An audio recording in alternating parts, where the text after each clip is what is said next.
할렐루야, 감사합니다. 이 시간에 우리가 앞 시간에 이어서 오늘은 기독교 강요 제9장 2권 제9장을 공부하겠습니다. 자, 우리가 이제 제8장에서 10계명에 대해서 우리가 이제 공부를 했고 10계명도 여러분들이 잘 아시는 것처럼 1계명부터 10가지의 모든 계명 속에는 중보자인 그리스도가 그 가운데 전부 다 조명되고 있거든요. 자, 그리고 이제 제9장에서는 그 이야기를 하는 겁니다. 제8장이 바탕이 되고 7장이 바탕이 된 상태 속에서 이제 제9장이 이야기를 하는데 바로 그리스도에 대해서 이야기합니다. 그리스도. 여러분들, 그리스도는 성자 하나님이 이 땅에 예수로 오시고 그리스도로서 사역을 이룬 것이에요. 아시겠죠? 그죠? 이거 예수 그리스도를 그냥 단순한 이름으로 외우시면 안 됩니다. 아이들한테도 이게 잘 가르쳐야 됩니다. 성자 하나님이 우리를 구원하기 위해서 우리를 구원할 자로서 오신 것이 예수예요. 그죠? 구원할 자로서의 온 구세주. 그래서 구세주가 예수잖아요. 그러면은 예수께서 이 땅에 오셔서 우리를 어떻게 구원에 이르게 했느냐? 그것이 그리스도예요. 그래서 그리스도는 여러분 사역을 비추고 있죠. 사역을 비추고 있는데 이 그리스도는 어떤 사역입니까? 대속에 의한 그 사역을 비추고 있죠. 대속에 대한 사역. 그래서 여기서 대속을 이루기 위해서는 아담에 대한 모든 조건들을 갖춰야 되는 것이죠. 아담의 조건. 그래서 이 대속의 값에서 그리스도는 기름 부은 자로서 아담의 직무유기했던 이게 이제 칼빈 같은 경우는 순서가 선지자로 먼저 가거든요. 선지자, 그 다음에 제사장, 그 다음에 선지자, 왕, 제사장 이렇게 이제 뭐 순서가 그렇게 중요하진 않습니다만 나중에 안에 들어가서 이제 이 그 순서에 대한 부분들도 제가 한번 그 말씀을 드리겠습니다. 이와 같이 이제 아담의 이제 조건들이 이제 갖춰지는 것이 이제 세 직분, 삼중 직분이라고 합니다. 세 직분, 삼중 직분, 그죠? 삼중 직분. 이것이 이제 왕과 선지자와 제사장의 직분을 우리가 삼중 직분이라고 합니다. 이 세 직분으로서 대속을 이루게 되는 겁니다. 이것이 아담의 조건 속에서 모든 부분들을 갖춰 나가는 겁니다. 그래서 성자 하나님이 예수로 오셔서 그리스도로서 우리의 구원의 사역을 이루는 거예요. 자, 오늘 9장이 그것을 이야기합니다. 그리스도는 비록 율법을 통해 유대인들에게도 알려지셨으나 마침내 복음을 통해서 상세하고 분명하게 계시되었다. 자, 예수 그리스도께서 이 모든 부분들은 이제 결국은 그리스도로서 율법들이 그리스도를 비춰 나가고 있고, 그리고 또한 예수님께서 지켜보셔서 그리스도로 사역을 이룸으로써 우리의 구원에 대한 부분들은 성취된 것이거든요. 그리고 이것이 이제 복음이 되는 겁니다.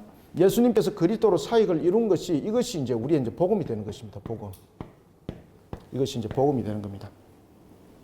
자, 그러면은 제9장에서 1절부터 2절은 그리스도의 은총은 기대되며 천명되었다라고 말하고 있는데, 자, 여러분들 이 구약과 신약에 대해서 우리가 이 부분들을 그리스도에 대한 부분들을 우리가 함께 짚어가야 될 것이 있습니다. 그리스도는 구약에서는 그 부분들이 모형으로 나타나거든요. 그리스도는 구약과 신약에서 이 나타나는 부분들이 구약에서는 모형 또는 그림자로 나타나잖아요. 이런 부분들이 말씀에서 비춰주고 있는 거예요. 율법, 10계명 이런 부분들이 전부 다 그림자, 모형으로 비춰주고 있는 거죠. 그래서 그리스도는 구약에서는 그 모습이 모형으로 그다음에 그림자로 나타나는데, 이런 부분들이 전부 다 모형과 그림자로 나타나는 부분들이 대부분 이제 구약에 보면은 언약, 그 다음에 율법에 관한 내용들, 그 다음에 언약에 관한 내용들, 이런 부분들이 전부 다 구약에서는 그리스도를 모형과 그림자로 비춰주고 있어요. 자, 신약에서는 그리스도가 어떻게 됐습니까? 실체와 마주하죠. 그죠? 신약에서는. 실체와 마주하죠.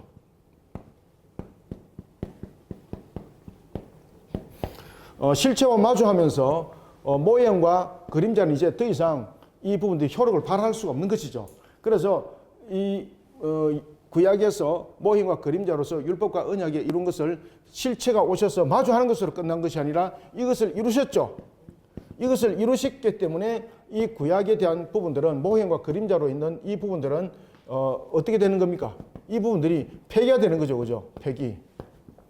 폐기가 되는데 이 쓰레기통에 갖다 있는 폐기가 아니고 이것이 이제 완성되었다는 측면에서 폐기라는 것이죠. 그죠? 그리고 이제 실체가 왔으니 이제 모형과 그림자는 하나의 우리에게 주는 교훈적 측면이라면은 이제는 실체가 온 것에 대해서 이루신 것을 우리는 믿는 믿음으로 우리는 나아가는 구원. 자, 그런 가운데서도 우리가 예수 그리스도를 믿는 믿음 속에서 구원을 받았을 때 우리에게 여전히 아직도 남아있는 우리의 모습들이 있죠. 그것이 뭡니까? 우리가 완전히 구원 상태 아니죠. 그러다 보니 구약에서 또한 우리에게 비춰졌던 특히 십계명 같은 경우, 특히 십계명 같은 경우는 이것이 이제 도덕법으로서 이것은 변함없이 우리가 성화 과정 속에서 지켜나가야 될 내용입니다. 이게 이 성화 과정 속에서 지켜야 될 내용입니다. 성화 과정 속에서 반드시 지켜야 될 내용입니다. 그래서 이 도덕법은 변하지 않는 법이다. 그래서 도덕법입니다. 그래서 이 십계명을 하나님께서 어디에 새겨주셨습니까? 그렇죠. 그래서 돌판에 새겨준 거예요. 돌판에. 자, 봅시다. 제9장 1절 신약 사회의 유리한 점. 그래서 이제 신약이 왜 이제 유리한가? 여러분, 구약과 신약이 구약은 불리하고 신약이 유리하고 이것은 아닌데, 이제 칼빈 이제 이런 부분들을 이제 표현한 부분에 대해서 뒤에 사람들이 이것을 이제 편집하면서 이렇게 이제 내용들을 정리를 했거든요. 여러분, 신약 사회가 왜 유리하겠습니까? 이런 부분들은 신약이 불리하고 구약이 불리하고 신약이 유리하다는 것을 말하는 것이 아니죠, 그죠? 방금 제가 말씀드렸던 것처럼 이와 같이 율법과 언약에 대해서 모든 것을 이룬 상태니까 이 부분에 대해서 신약이 구약보다도 유리하다 이렇게 말을 하는 거죠. 아시겠습니까? 이것은 무슨 신약은 유리하고 구약은 불리하다 이런 부분을 구별하려고 한 것이 아니라 바로 이와 같이 구원의 완성에 그리스도가 구약에서는 모형과 그림자로서의 비춰짐이지만은 신약에서는 실체가 오셔서 마주하게 되었고 그것을 이루셨잖아요. 그래서 신약이 구약보다 유리하다 이런 부분들로서 표현을 하는 겁니다. 그러니까 이것은 어떤 비교급 측면에서 하나는 필요 없고 하나는 필요하고 이것이 아니고 그 그림자로서의 모형으로서의 이제 실체를 이뤘으니 이제는 그림자와 모형을 따라가면 안 된다는 거죠. 무엇을 따라가야 되는 겁니까? 그렇지, 실체를 따라가야 되는 거예요. 실체가 왔는데 여전히 그림자 속에 있다는 것은 이거는 그냥 망상 속에 그냥 살아가는 거죠.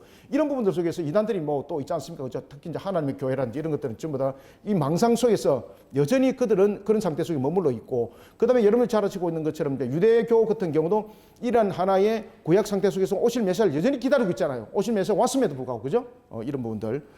그래서 우리는 신약 사회에서 유리한 점은 이와 같이 실체와 마주한 측면에서 유리한 부분들이고, 그리고 또 이 유리하다는 것은 불리하고 유리한 것을 판단하는 것이 아니라 이제는 구약에 대한 율법과 그리고 모든 부분의 언약을 완성을 이룬 그 분이 오심으로 인해서 이 모든 것은 성취가 이루어졌으니 그것을 유리하다 이렇게 표현한 겁니다. 자, 안에 텍스트 봅시다. 68페이지. 옛날에 하나님께서 화목과 희생의 속죄 의식과 여러 가지 제사를 통해서 자기가 아버지심을 증거하며 자기의 선택된 백성을 따로 세우기로 정하신 것은 헛사가 아니었다. 그죠? 자, 이게 이제 뭡니까? 이 구약의 제사는 결국은 하나님과 하나님의 백성과의 그 관계를 성립하는 거죠. 그 다음에 또 하나는 구약의 제사가 우리가 이제 잘 아시는 것처럼 구약에는 5대 제사가 있죠. 그죠? 크게는 5대 제사가 있는데 번제, 소제, 속죄제, 속건제, 화목제 이 5대 제사가 있죠. 이 5대 제사는 모두 다 공통점으로서 누구를 조명하고 있습니까? 그리스도. 그죠? 전부 다 제사는 그리스도와 중보자로서 나아가는 거예요. 우리가 하나님께 나아가는 부분에 대해서 이 모든 5가지 제사의 조건은 중보적 측면의 내용들이 굉장히 중심적으로 이루는 거예요. 자, 여러분들, 제사가 왜 필요합니까? 제사가 필요한 이유. 결국은 하나님을 만나기 위함이죠. 그런데 아담이 죄를 범하기 전에는 아담이 하나님을 만날 때 제사라는 제도가 없었잖아요. 그죠? 그냥 바로 그냥 대면이지 않습니까? 근데 인간이 죄를 범한 이후에 우리는 거룩이 손상됐잖아요. 그러니까 거룩한 존재 앞에 우리가 설 수 없죠. 그래서 반드시 제사라는 부분들이 등장한 것은 이 제사는 뭔가 하면은 이 부분들이 중보적 역할을 하는 거예요. 중보 역할. 그래서 이 중보 역할 속에서 우리가 사람이 하나님을 만나는 거예요. 그냥 절대 대면 못 해요.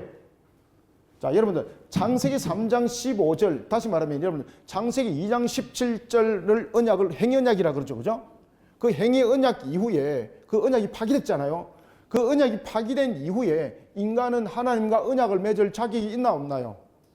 없죠? 왜 없습니까? 죄가 문제가 아니고 우리는 이미 죽은 존재죠. 그죠?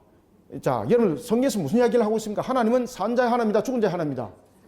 그렇지. 언약은 죽은 자와 언약을 맺는다. 산 자와 언약을 맺는다. 그렇죠. 죽은 자 무슨 언약을 맺습니까? 그래서 첫 번째, 우리는 죽은 자이기 때문에 하나님과 언약을 맺을 자격이 없어요. 그죠? 그 다음 두 번째, 우리는 창세기 2장 17절에 그 언약에서 언약이 파기가 됐죠. 그 언약이 파기됐다는 것은 자격도 함께 상실이에요. 그러면은 하나님과 언약을 맺을 수 있는 자격이 있나 없나요? 없어요. 그러면 창세기 3장 15절의 언약은 이 창세기 때 제가 다시 가르쳐 드립니다. 난주 수업 때. 창세기 3장 15절의 이 언약은 이미 창세기 2장 17절의 행위 언약이 파괴됐는데 창세기 3장 15절의 언약을 맺을 수 있나요? 없죠? 그러면 창세기 3장 15절의 이 언약 속에는 반드시 누가 들어와야 되는 겁니까? 중보가 생겨야 됩니다. 중보. 그래서 이 창세기 3장 15절의 언약이 있기 전에는 이미 인간이 죄를 범할 줄 아시고 하나님께서 우리의 모든 것을 창조하기 전에, 만세 전에 하나님께서 영원 전에 우리에게 구속 언약을 맺은 것이 있습니다. 그 구속 언약이 바로 무엇인가 하면 우리를 구원에 이를 언약입니다. 성자 하나님이 우리를 구원하시기 위해서 그리스도로 오실 것을 구속 언약 속에서 성부와 그리고 또한 성자 속에서 언약이 체결이 되는 겁니다. 아시겠습니까? 그때에 이 부분들은 전부 다 성자 하나님은 우리의 중보자로서의 역할입니다. 지금 이해되고 있죠? 그래서 창세기 3장 15절에 언약이 성립됐다는 것은 이미 구속 언약이라는 부분들이 성립되었기 때문에 창세기 2장 17절에 언약이 있기 전에 구속 언약이 있었기 때문에 구속 언약이 깨어지더라도 효력이 발생이 되는 거예요. 아시겠습니까? 인간이 죄를 범하고 난 이후에 언약이 새롭게 성립될 수 없어요. 그 전에 언약이 먼저 성립돼야 되는 거예요. 이거 제가 수업 시간에 기독론에도 제가 가르쳐 드렸죠, 그죠?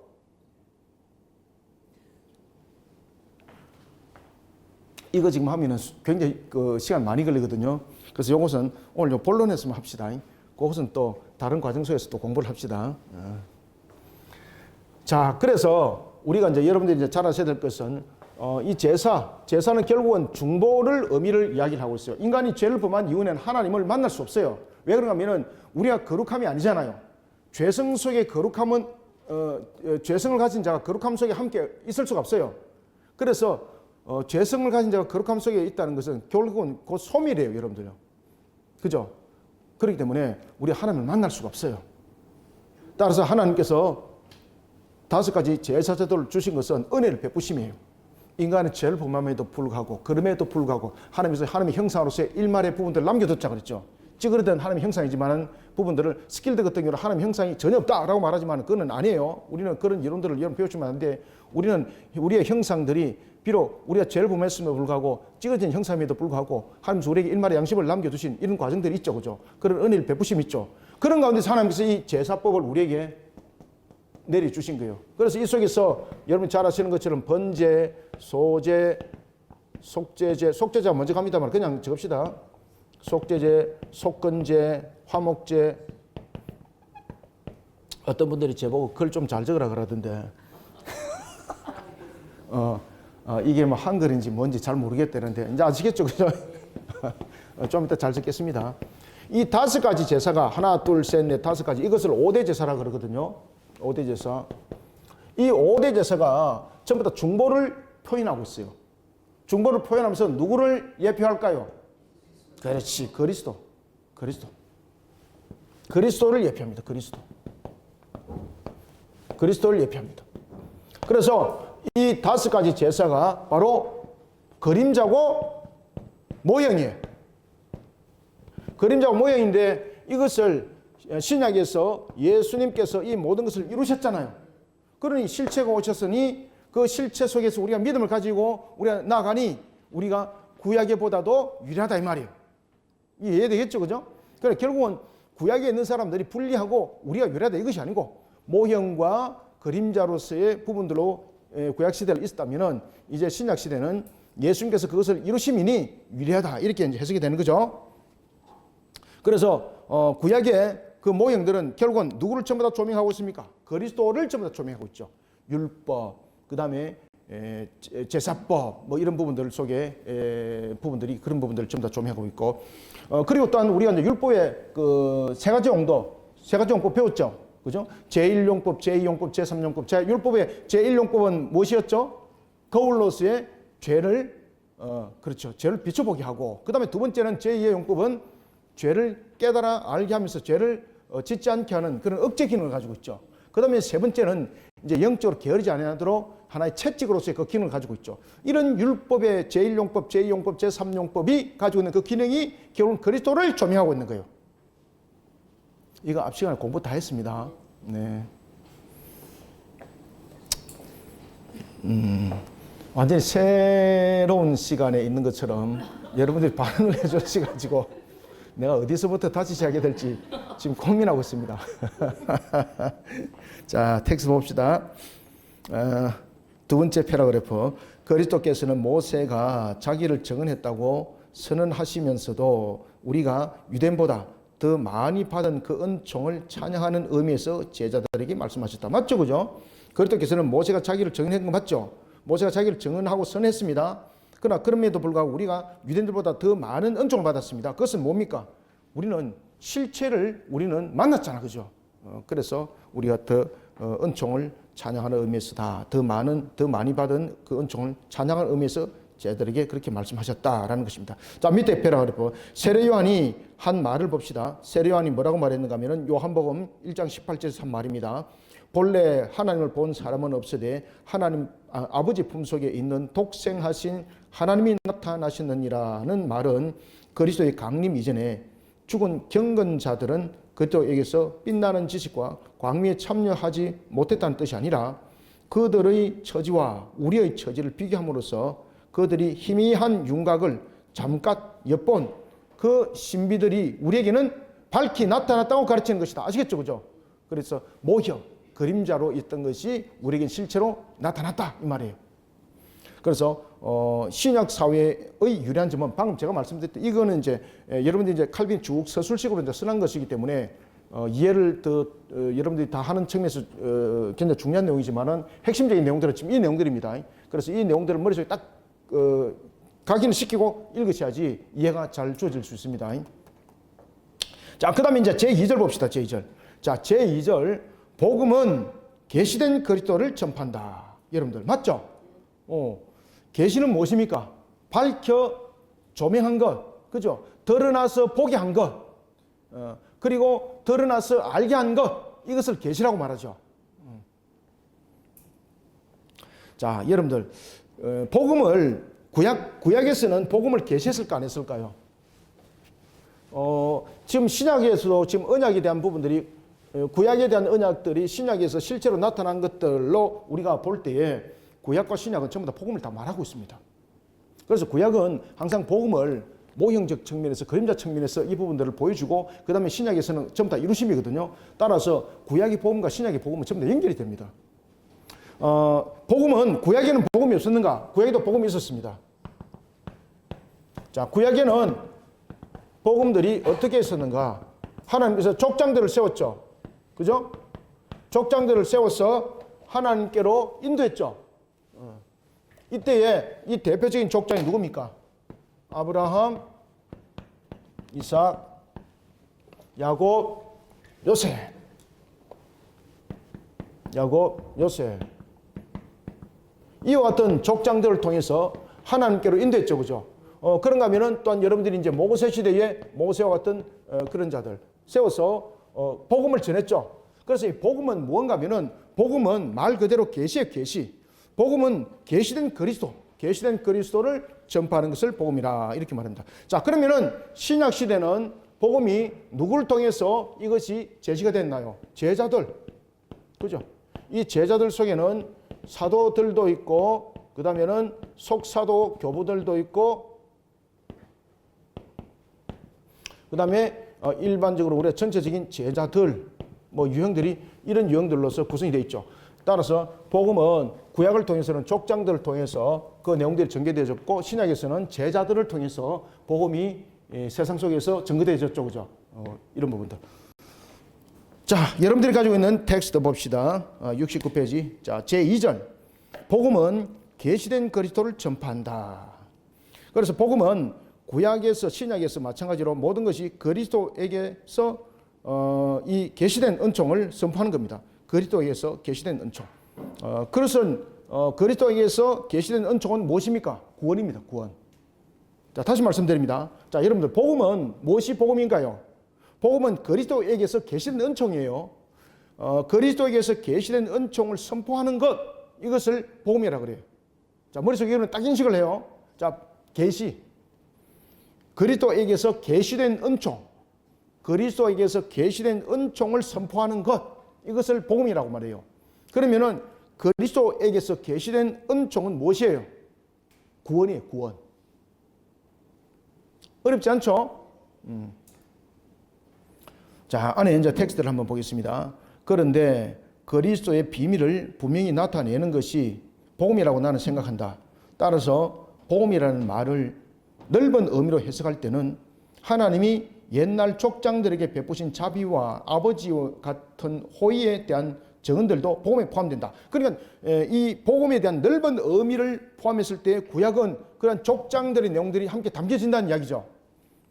자, 그러나 더 높은 의미에서는 그리스도에게서 계시된 은총을 선포하는 것이 복음이다. 자, 복음은 무엇이다? 그렇지. 그리스도에게서 계시된 은총을 선포하는 것. 그러면은 이 선포하는 것은 무엇입니까? 구원이죠. 자, 밑에 줄 봅시다. 그러나 그리스도께서 우리의 구원 전체를 그 육신으로 완전히 성취하셨으므로 실제의 이 산 계시가 새롭고 특이한 찬양을 받은 것은 당연하다. 그래서 그리스도께서는 하늘이 열리고 우리의 사자들이 인자 위에 오르락내리락하는 것을 보리라고 말씀하셨다. 그래서 우리의 그 복음은 계시된 그리스도를 전파한다.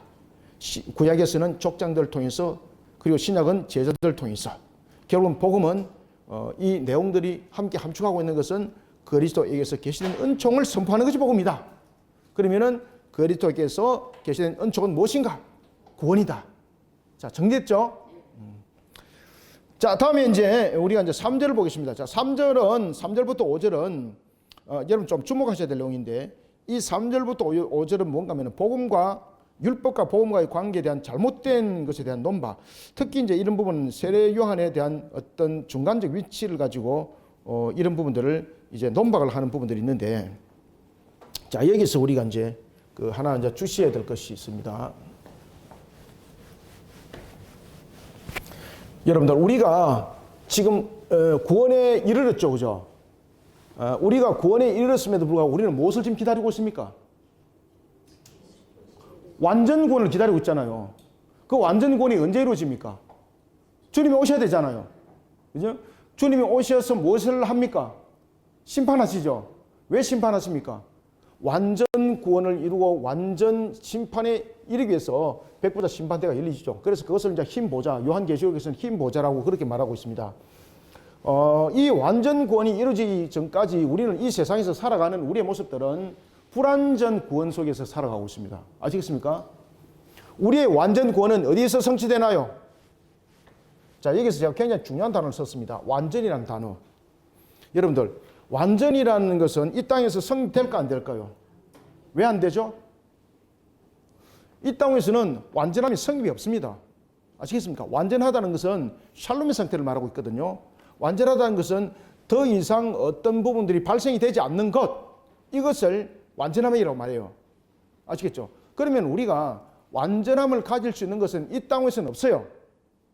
이 땅은 전부 다 불완전 상태예요. 불완전 상태이기 때문에 우리에게 어떤 사고가 있고, 그 다음에 질고가 있고, 죽음이 있는 거예요. 그러면 이 완전함을 이룰 수 있는 곳은 어디예요? 그렇지, 천국이라는 새하늘과 새 땅이에요. 그래서 우리의 완전 구원은 새하늘과 새 땅에서 살아갈 때 그때 완전 구원이 성립이 돼요. 그런데 이 완전 구원이 성립되기까지 그 모든 기초를 이룬 것은 어디였을까요? 요한복음 19장 30절? 그렇지, 모든 것을 다 이뤘다고 말씀하신 십자가. 그래서 십자가 사건을 가리켜서 과거의 죄와 현재 죄와 미래에 대한 모든 부분들을 성취한 사건, 그것을 십자가 사건이라고 말하는 거예요. 이해됐습니까? 자, 이것을 우리가 신학적 용어로 표현한다면 오늘 이 제3절이 이것을 말하고 있습니다. Already but not yet.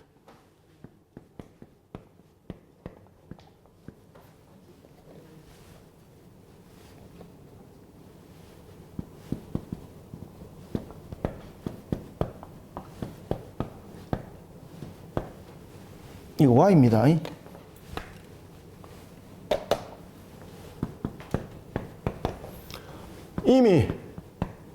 그러나 아니,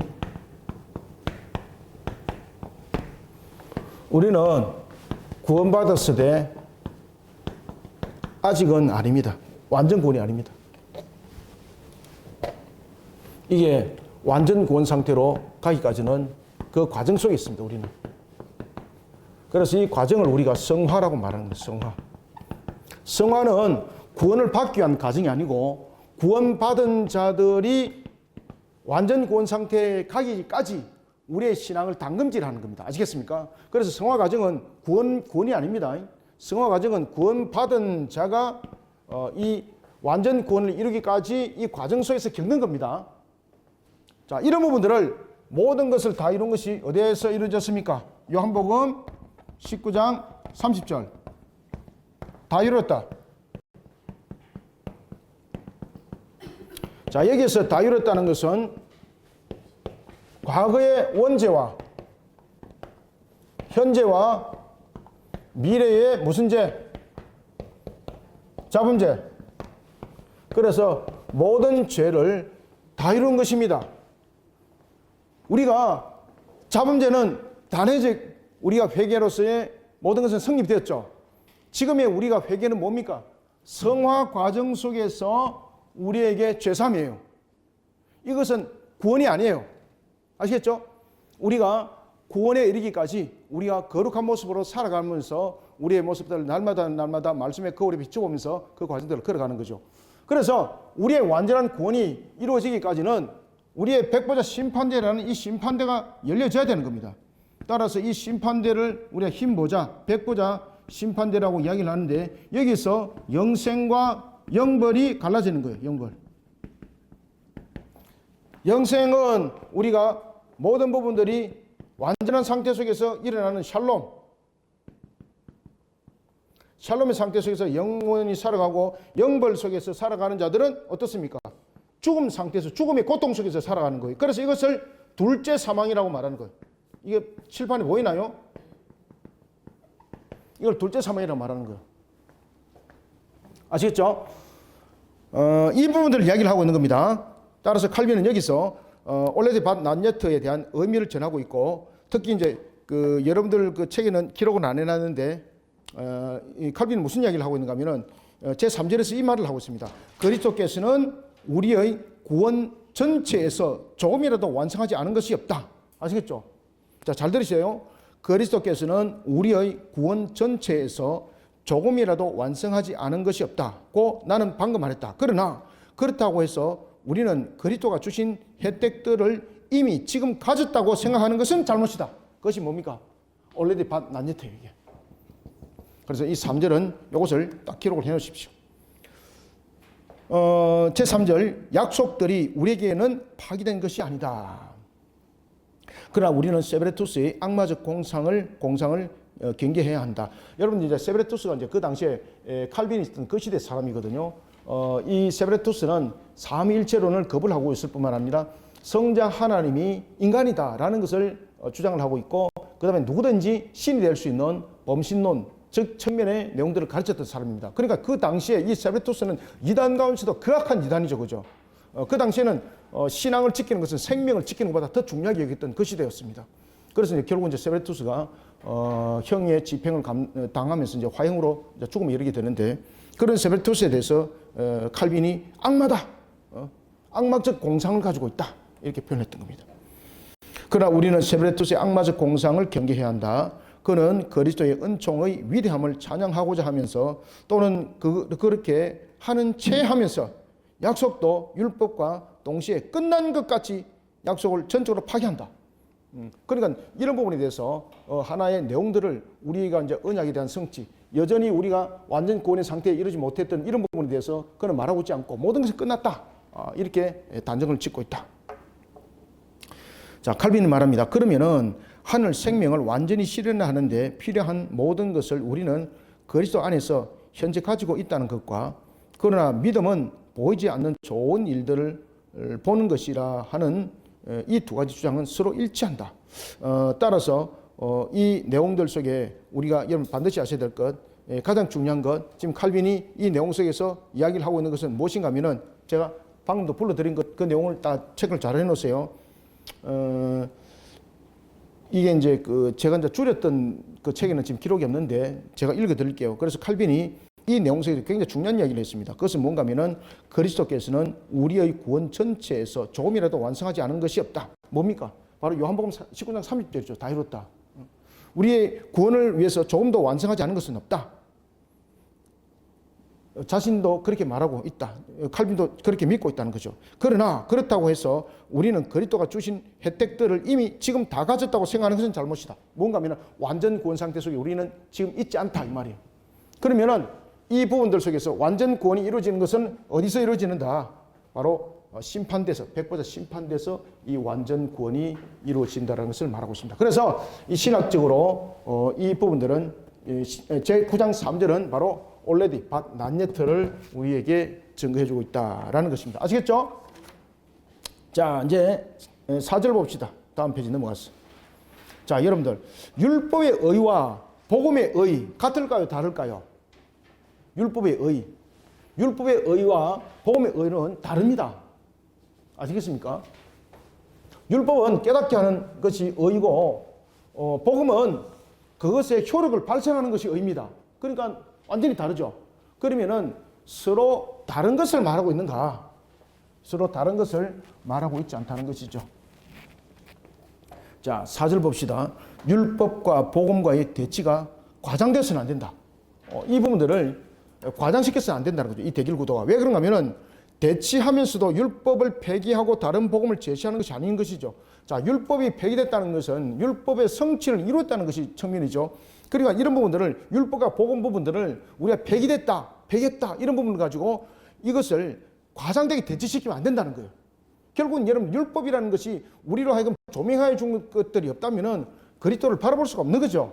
그래서 율법에 대해서 과거 성경에서는 이 율법을 모학 선생이라고 가르쳤죠, 그죠? 자, 그러면 우리가 율법의 의와 복음의 의를 구별해서 일단 한번 봅시다. 자, 율법의 의, 율법의 의와 복음의 의. 자, 율법의 의는 우리가 율법의 세 가지 그 용도에서도 우리가 배웠죠, 그죠? 결국은 무엇을 깨닫게 하는 겁니까? 율법의 의, 죄를 깨닫게 하는 거예요, 죄를 깨닫게 하는 것. 이것이 이제 율법의 의라고 말한다면은 복음의 의는 무엇입니까? 죄사함이죠. 죄사함. 죄를 사함 받는 거죠. 그러면은 이 부분에 대해서 우리가 볼 때에 분명히 대치가 되죠. 그죠? 이 부분들은 죄사함이 여전히 지금 없고 이것은 죄사함이 있는 거잖아요. 그럼 따지고 보면 극과 극이잖아요. 이렇게 대치시키지 말라는 거죠. 그 부분에서 기능적 부분에서 함께 보라는 것이죠. 결국은 기능적 측면에서 이것이 징검다리라는 겁니다. 우리는 복음의 의가 이루어지면서 율법의 의가 폐기가 됐죠. 이렇게 써나? 폐기됐죠. 그렇다 그래서 이 폐기를 완전히 이것을 대체하는 측면에서의 내용들로 보지 말라는 거죠. 율법이 인도를 하면서 인도하는 역할로서의 그 기능인데 이 인도하는 역할로서 그 기능을 완전히 대체시키는 모습들로서 가면은 안 맞다는 것이죠. 그래서 칼빈이 율법과 복음을 완전히 대치시켜서 과장스럽게 하면 안 된다. 지금 이해되고 있습니까? 이게 그냥 여러분 보시면 어려워서 이해가 안 됩니다, 이거. 그래서 제가 설명하는 것을 잘 간추리셔야 됩니다. 자, 그럼 여러분들이 이제 가지고 있는 교재 텍스트를 한번 봅시다. 우리는 다만 은총으로 하나님을 기쁘시게 하며 하나님의 용서로 의로운 자로 인정된다는 것을 주장할 때다. 맞죠? 그런데 이 과정들이 있었던 것이죠. 자, 봅시다. 그러므로 바울이 율법의 의와 복음의 의를 대립시키는 것은 정당하다고 했다. 대립시키는 거 맞죠? 왜 그런가 하면은 이것은 죄삼이 없는 것이고 이건 죄삼이 있는 것이기 때문에 분명히 대립되는 거 맞죠? 그런데 이 부분들은 기능적 측면에서 이 내용들이 있기 때문에 완전히 과장되게 대립시키면 안 된다는 거예요. 그러나 복음은 다른 구원 방법을 제시할 이만큼 율법 전체를 폐지한 것이 아니다. 오히려 율법이 약속한 것을 모두 확인하여 실현했고 그림자의 실체를 주었던 것이다. 맞죠? 그죠? 그래서 율법과 복음을 대치하는 지나치게 대치시키면 안 된다. 자, 이런 측면에서 이제 세례 요한도 우리가 이제 잘 보아야 될 것은 세례 요한은 율법과 복음 시대 사이에 양쪽에 놓여 있는 하나의 중간적 역할을 했죠. 여러분 세례 요한이 기능이 무엇입니까? 오실 일을 예표함이죠. 이와 같은 기능적 역할 속에서 그 부분들이 있는 것이죠. 그러나 그 기능들이 익음으로 말미암아서 이 모든 것들이 함께 연결되는데 이런 부분들을 그냥 난도질하듯이 잘라서 이거는 아니야, 이것은 맞아 이렇게 말하면 안 된다는 거죠. 자 봅시다. 제5장 세례 요한 경우를 봅시다. 요한은 복음과 율법 사이에 서서 양쪽에 관계된 직책을 담당했다. 이것이 세례 요한의 역할입니다. 자, 그 밑에 이제 그 밑에 패러그래프 쭉 내려갑시다. 둘, 넷, 다섯, 여섯, 일곱, 여덟째 줄. 그러나 중간쯤 그러나 우리는 그를 여전히 복음 전파자로 여겨야 하는데 이는 그가 사도들에게 때문이다. 그러니까 결국 이제 복음 전파자로 여기는 것은 지금 세례 요한이 오실 메시아를 예표했을 뿐만 아니라 그가 또한 세례를 베풀었죠, 그죠? 자, 그런 측면에서 보면은 그 또한 무엇으로 여기게 되는가? 복음의 전파자로 여기게 된다. 그러니까 어떤 부분에서도 모든 부분들은 결국은 복음의 전파와 전부 다 연결이 되고 있습니다. 그래서 이런 부분들을 우리가 잘 구별해서 보는 것이 중요하겠습니다. 자, 9장 여기서 잠깐 머물고 우리가 계속해서 10장 넘어가도록 하겠습니다. 감사합니다. 수고하셨습니다.